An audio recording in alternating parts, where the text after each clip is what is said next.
20 years ago, I was seated outside a room with a few of my friends, and we were all nervous. It was an interview.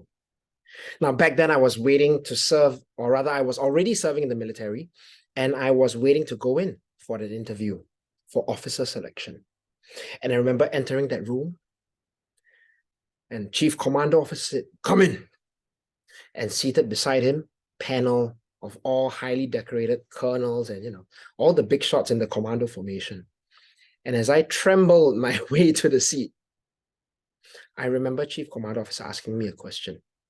Why should we send you to officer cadet school to be a commando officer? Friends, have you ever felt unworthy of the job? That maybe, you're just an imposter trying too hard? Or even better, that people told you to fake it till you made it and now you're getting caught? Yeah, that's exactly how I felt. You see, back as a kid, I was a tiny kid with a squeaky voice like that. I was really, really short. Never thought that I would even be a commando, let alone a leader. But, well, there I was in that situation. And he said, why should we send you? So I replied, well, the only way I knew how, honestly, right? Which is, I'll try my best. No, you don't try your best. You either do us proud or you go home. Do you want to give up your seat? And at that moment, I thought about a lot of things. Was I good enough? Had I been trained? Could I really lead? I mean, as it was, I had a fear of public speaking. I couldn't look people in the eye. Oh, my voice was changed and I grew taller, thankfully, but I didn't know if I could take on that responsibility of being an officer, leading men into battle, being responsible for their lives. I didn't know. I said, sir, the only thing I can tell you is I will give my best, 100% and then some. Whatever the result is the result. Well, as it turns out, it was a good enough answer. They sent me to officer cadet school and I became a commando. But I never really felt like a leader until one of the officers asked me towards the end of my service. He said, do you want to be a company commander? Wow, that's a role promotion as an officer. And again, that same creeping feeling, that imposter syndrome, everything set in. And I asked him, sir, are you sure I'm good enough? And he tells me, I don't need you to be sure whether you're good enough. I'm nominating you because you are the best candidate that we have. The question is, do you want it or not? And it brought me all the way back to when I was just a mere private sitting in front of Chief Command Officer. Did I want to give up my seat? I never thought I would be good enough, but I did become an officer. I didn't think I was good enough, but I did take that course and I ended up being a company commander in the unit that I served. And because of that, what I do want to say, really, the short message here is, don't give up your seat. Don't give up your seat. Now, I'm not referring to not giving up your seat to pregnant women on the bus, right? I mean, by all means, be a good citizen. But don't give up your seat, meaning don't take yourself out of the game.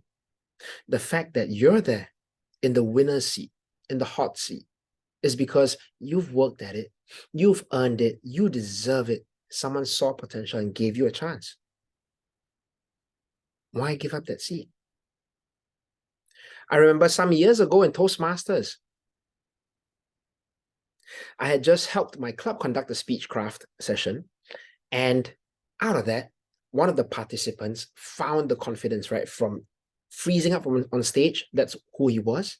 He was able to go to a different country and speak on a stage in front of 500 people. Wow. And so he came back to us and he said, Kin, that was amazing.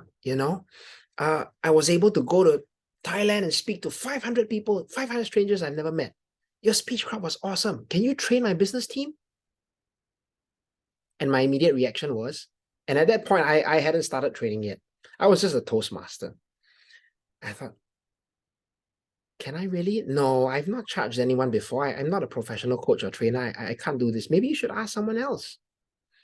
And then the organizing chair for that Speechcraft was there as well. She scolded me. She said, dude, you already created this result for this friend.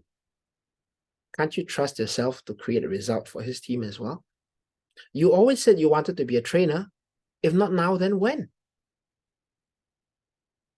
Thinking back, it made me think again about that situation back in the Commandos. Did I want to give up that seat?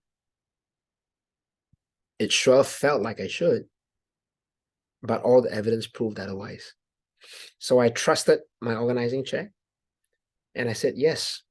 And just to be safe, I told that friend, the participant, I told him, since this is the first time doing it for you, I'm going to give you a friendship discount, all right?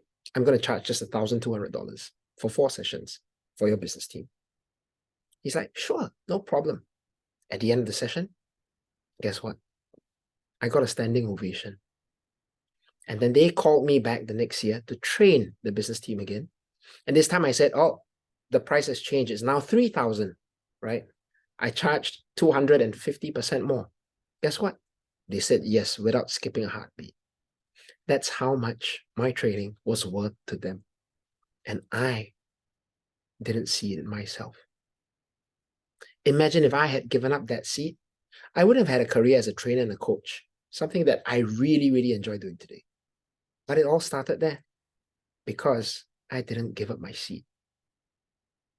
So what situation are you facing in life right now? What are the opportunities on your table? Are you held back by imposter syndrome? Do you sometimes feel like a fraud? The important question here is, are you going to give up your seat? Or are you going to make magic happen and become the person you were meant to be? The choice is yours.